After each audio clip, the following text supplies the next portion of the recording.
ভালোবাসা কি শুধু উপহার আর বিশেষ দিনে উদযাপন, না ভালোবাসা মানে একসঙ্গে লড়াই করা, পাশে থাকা, সমস্ত বিপর্যয়ের মধ্যেও হাত ধরে চলা। দিনটা সবার কাছে ভ্যালেন্টাইন্স ডে, কিন্তু বসু দম্পতির জন্য ভালোবাসা মানে আরও গভীর। ঈশা বসু ও সংকৃপা বসু প্রেম করে বিয়ে করেছিলেন, কিন্তু বিয়ের 1 মাসের মধ্যেই ঘটে এক ভয়ানক দুর্ঘটনা।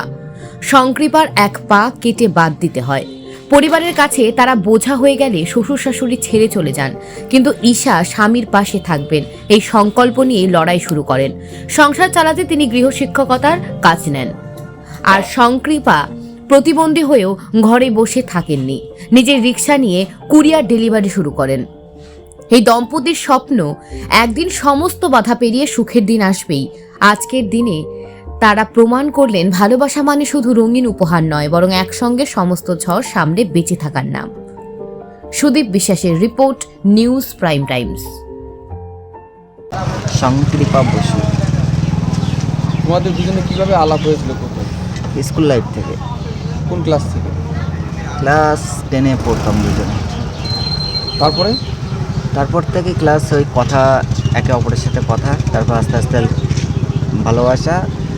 তারপর মুম্বাই কাজে চলে গিয়েছিলাম, হোটেল ইন্ডাস্ট্রিতে। বাড়ি এলাম করোনার সময়, এসে বিয়ে করে 1 মাস পরেই অ্যাক্সিডেন্ট হলো।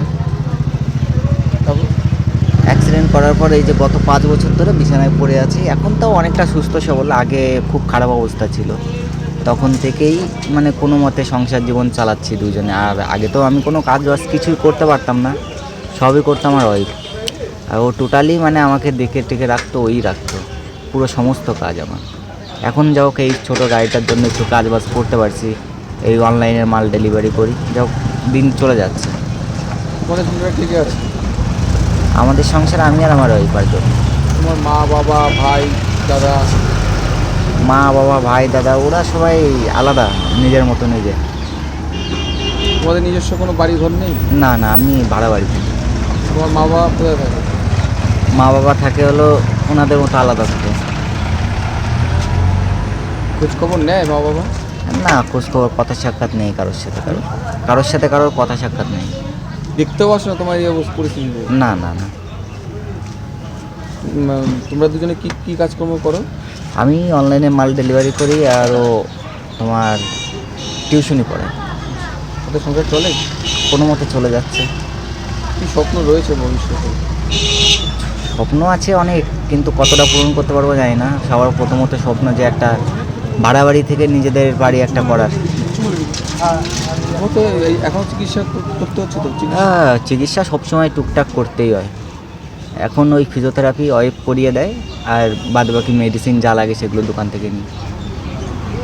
ডাক্তার কি বলছে আগামী দিনে কোনো রকম পরিবর্তন হওয়ার? বহুত টাইম লাগবে, কারণ দেরি হয়ে গেছে অনেকটা, এই জন্য অনেক সময় লাগবে।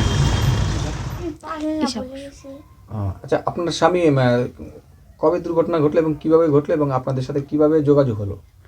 আমাদের প্রথমে স্কুল থেকে রিলেশন হয়েছিল, তারপরে আমরা 2020 সালে বিয়ে করি। বিয়ের ঠিক 1 মাস পরেই ওর অ্যাক্সিডেন্ট হয়েছে। আচ্ছা, বিয়ের আগে আপনার ও কী করতো? বিয়ের আগে ও বোম্বে হোটেলে কাজ করতো। আচ্ছা, আপনার সংসার বলতে শ্বশুর শাশুড়ি তারা কোথায়? না, তারা নেই বলতে তারা ছিল আগে, কিন্তু তারপরে যখন দেখে ও আর ঠিক হতে পারেনি বা পারছে না, ওর পেছনে অনেক খরচাপাতি হচ্ছে, তখন আমরা চলে যাই। আচ্ছা, এটা কি নিজস্ব বাড়ি ছিল তখন আমাদের নিজস্ব বাড়ি ছিল। আচ্ছা, তারপরে তারা কোথা থেকে চলে গেল? কিভাবে চলে গেল? মানে আপনারা বেরিয়ে এসেছেন বাড়ি থেকে, না ওনারা? না, ওনারা চলে গেছে। তারপর মানে আমরা যখন ট্রিটমেন্ট করে আসি কেরালা থেকে, তখন মাঝখানে কিছুদিন ছিল আমার শাশুড়ি, তারপরে বাইরে কাজে চলে গেছিলো। বাড়ি আসার পরে উনি আসতো না, থাকতো না। ইনফ্যাক্ট যখন যায় তখন আমাদের বাড়িতে সেরকম মানে কী বলবো, দিনটা এরকমই ছিল। আমি পড়াতে গেছিলাম, আমার বর তো হাঁটাচলা করতে পারে না, বাড়িতে ছিল। আমার শাশুড়ির কাছে আমার বর বলেছিল কি যে, মা চাল নেই তো 500 টাকা দাও, বাজার তো করতে হবে। উনি বলেছিল কি যে, সেসব আমি জানি নাকি। তো ও বলল যে, কে জানবে, তাহলে আমি কাজ করতে পারি। ওই কথা বলে উনি আমার শাশুড়ি আমার ননদকে নিয়ে চলে যায়। আমরা হয়তো ভেবেছিলাম, তখন আমার বয়স কম ছিল, কেবল 18 বছর বয়স ছিল। আমি ভেবেছিলাম হয়তো চলে আসবে বা হচ্ছে 2-3 দিন পরে রাগ করেছে, ঠিক 1 সপ্তাহ 2 সপ্তাহের মধ্যে চলে আসবে। তারপরে না দিন চলে যায় আর উনি আর আসে না। আর খোঁজ খবর তারপরে আর করেছেন? কোনোদিন খোঁজ খবর নেয়নি। আর কতদিন ধরে যোগাযোগ নেই শ্বশুরের সাথে? এই 3 বছর, 3.5 বছর, 3 বছর হয়ে গেছে। আচ্ছা, আপনার এই যে স্বামীর চিকিৎসা এবং সংসার কিভাবে চলে? আমি টিউশন পড়াতাম। তখন আমাদের বাড়ি নোয়াপাড়া ছিল। নোয়াপাড়ায় আমি দিন ভরে ধরে টিউশনই পড়াতাম। এখন কি করেন আপনি? এখন আমি টিউশন পড়াই, এখনও পড়াই। আর আমার হাজব্যান্ড এখন ডেলিভারিতে কাজ করে। কয়জন ছাত্র পড়ান আপনি? আমি 2 জনকে পড়াই। আচ্ছা, এই সংসার সামলে কি করে সম্ভব? সংসার সামলে সম্ভব, মানে কাজ আমি করে ফেলি তাড়াতাড়ি, এটা মানে স্বামীকে গুছিয়ে দেওয়া? হ্যাঁ, গুছিয়ে দিয়ে নিজের মতো করে আপনার স্বামী গুছিয়ে নিয়েছি। কি করে এখন? ডেলিভারি করে কি ডেলিভারি করে? ফ্লিপকার্টের যেই অনলাইনগুলো মানে পার্সেলগুলো আসে ওইগুলো। কোন এরিয়া নিয়ে এই ওর সাপ্লাই? ঠিক নেই, কখনো রামপুর চলে যায়, কখনো হাঁসখালি দেয়। ও কত ঠিক কত নেই। কিলোমিটার মধ্যে ডেলিভারি দেয়? ও প্রায় 40 কিলোমিটার। হয়ে যাবে। আচ্ছা, প্রতিদিন কতগুলো ডেলিভারি করে? প্রতিদিন যেরকম পার্সেল লোকে দেবে সেরকম, মানে কোনো দিন দেখা গেল দিলই না, কোনো দিন বেশি দিল, কোনো দিন কম। আপনারা এখন কোথায় থাকেন? আমরা এখন বগুলা মুড়াগাছায় মাঠপাড়াতে ভাড়া বাড়ি থাকি। আচ্ছা, ভাড়া কত করে লাগে? ভাড়া 2000 টাকা করে নেয়। চিকিৎসা করাতে এখনো কি চিকিৎসা করাতে হয়তো? এখন ডাক্তারে বলেছে যে হচ্ছে ওই ফিজিওথেরাপি করাতে, যতটা ভালো ফিজিওথেরাপি হবে তত তাড়াতাড়ি ঠিক হবে। আপনার সংসারে কয়জন রয়েছে? আমি আর আমার স্বামী। আপনারা কেউ নেই? এবার ভাড়া বাড়িতে কতদিন ধরে আছেন? 3 মাস, 3-4 মাস হয়েছে। কি নাম আপনার? ঈশা বসু।